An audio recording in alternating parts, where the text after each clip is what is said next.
Hello friends, this video on Human Reproduction Part 5 is brought to you by examfear.com. No more fear from exam. So let us now talk about the next important part, that is uterus. So what does the uterus do? It is also known as womb in common words. So it is a pear-shaped structure which is muscular in nature. So it is made up of muscles and it is in the shape of a pear. So if you actually look at the shape of the uterus alone, so you would see that it is in the shape of a pear and it is a muscular structure. It is made up of muscles and that is why it can actually have contraction and expansion. Fetus develops here. So now the egg which was released from the ovary, the egg gets fertilized, it passes through the fallopian tube and finally it reaches the ovary, and then that fertilized egg develops into a baby inside the uterus. So uterus actually holds the baby for 9 months. So now, if you talk about the structure of the uterus, it is supported by ligaments attached to the pelvic wall. So there are ligaments which which makes up the backbone of the uterus, and one end of the uterus is towards the vagina. So this end is towards the vagina, whereas the other end is towards the fallopian tube. So on one side it has the fallopian tube and the other side is the vagina. The overall location of the uterus is towards the dorsal side of urinary bladder. So just the back side of urinary bladder, or you can say the front side of the rectum. That is the anus through which the undigested food materials are digested out. Right, so that is the location of the uterus. Next to the uterus is a structure called cervix. So this portion is cervix. So what is it? It is the narrow part of the uterus. So if you see, gradually as you go down, the uterus tends to become narrow. So the most narrow part of the uterus is called cervix. And finally, the last portion, that is vagina, which is again a tube-like structure. So if you see, this entire structure is vagina, and it is like a tubular structure which is like a path. So sperm discharge occurs here. Now what happens is, during sexual intercourse, the penis enters into this area and the urethra releases the sperms here in this area. So when the sperms are released in this area, then the sperms will actually enter and it will try to reach wherever the eggs are, and that is how fertilization will take place. So we will see that where and how fertilization happens. So for now, you should understand that vagina is that region where the sperms are discharged by the penis. This also acts as the birth canal. Why birth canal? Because the baby remains here for 9 months. Now when the baby needs to be delivered, what happens is that these uterus muscles tend to contract and the baby is being pushed in the downward direction. So baby moves through this vaginal tube and is then brought out of the female's body through the vaginal opening. So that is how the delivery of a baby takes place, and that is the reason why vagina is called the birth canal. So let us look at the structure of the uterus in little more detail. So uterus has got 3 layers of tissue. So what are the 3 layers?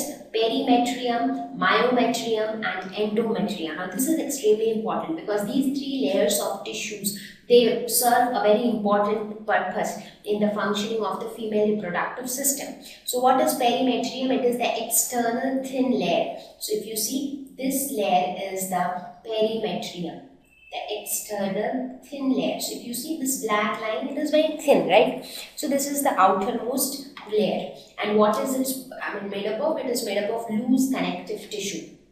So it actually tries to keep the uterus distinct from other parts of the body. Next is the myometrium, which is the middle layer and is quite thick. So this thick layer is the myometrium. So what does this layer do? It is again made up of smooth muscles and it undergoes contraction during delivery of a baby. As I said, the baby remains in this area for 9 months. Now when the baby is fully grown up and matured, it wants to come out of the female's body. Now that time, how will the baby come out? So these walls of the uterus, they undergo contraction, and that is how they push the baby in the downward direction.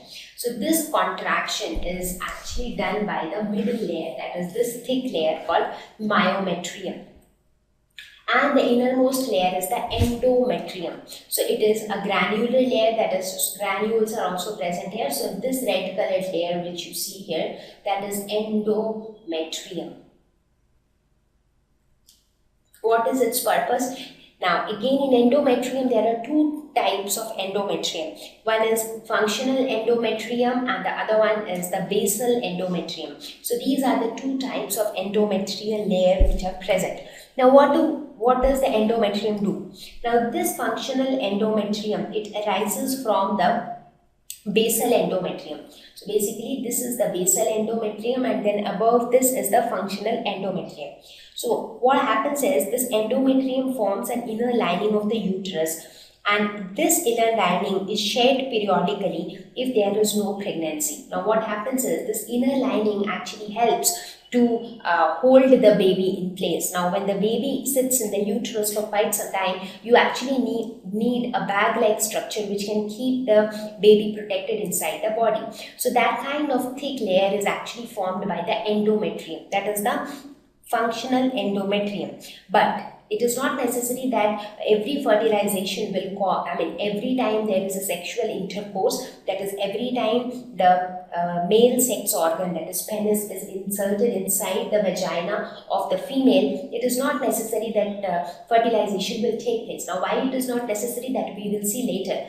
So in some of the times fertilization will take place, that time this endometrium will form a thicker layer and it will actually help the baby to sit inside the uterus.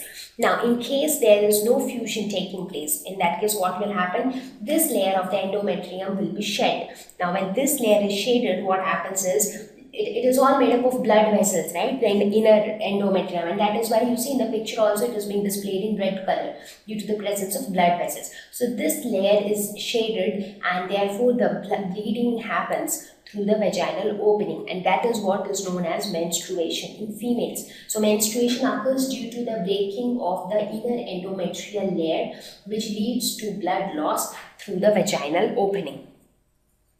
Right? So these are the roles of the different layers of tissue of uterus. Thank you. Please visit www.examfear.com to watch more videos, attempt free online test, get free study material, find tutors and mentors. Thank you once again.